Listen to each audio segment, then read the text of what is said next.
My dad died a hero when I was 6, saving someone's life. Grandma's health was failing, and debt collectors kept showing up at our door. But no matter how poor and tough life got, my mom never remarried. She always said my dad was a hero. She told me to be like him, to always do good. One weekend, a wealthy classmate I'd helped invited me to spend the weekend at her place. "Dad, honey, open up. I brought a friend home." She knocked on the door and shouted, but when the door opened, I saw it. Her dad had a face that was identical to my dad's. "You must be Skylar, right?" Brooke Stone's dad greeted me warmly and politely. The resemblance was shocking, absolutely uncanny. I stared at his face, stunned, rooted to the spot. The familiar features, the slightly downturned corners of his mouth, and especially that triangular scar beneath his eye. Aside from a few more lines of age, he was almost identical to the man in the photos my mom always reminisced over. Even his English had a subtle hint of the regional accent I knew so well. "Sir, are you from the southern area?" I asked instinctively. "How did you know that?" He looked at me in surprise. "But I left over 20 years ago and haven't been back since." 20 years ago? My dad disappeared when I was 6. It had only been 16 years since then. The timing didn't quite add up. Did my dad have a twin brother? Or could there really be two unrelated people in the world who looked exactly alike? I followed Brooke into the guest room, still feeling deeply unsettled. "Are you feeling okay?" she asked, concerned. I opened my mouth, a little speechless.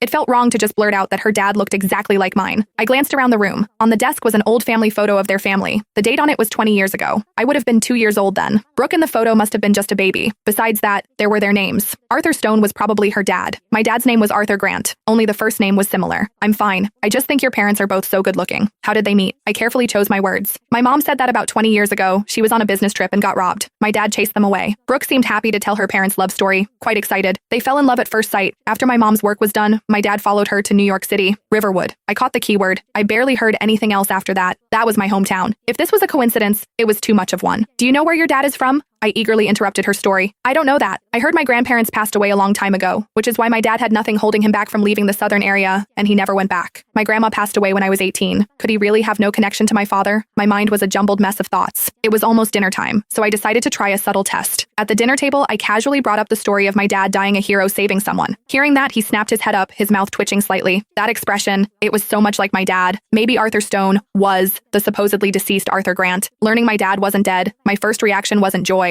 It was shame and burning anger. I wanted to grab him by the collar and demand answers. Why didn't he come home if he was alive? He disappeared underwater when I was 6, but Brooke was only 2 years younger than me. Even if he didn't care about my mom and me, what about Grandma? Did he not care about her at all? Recalling the beautiful face of the woman in that family photo and Brooke's casual mention of her maternal grandfather's prominent status, I ultimately swallowed the questions on the tip of my tongue. Whatever the answer, it would only be humiliating. "Sir," I asked, "you must be very happy to have a daughter like Brooke, right?"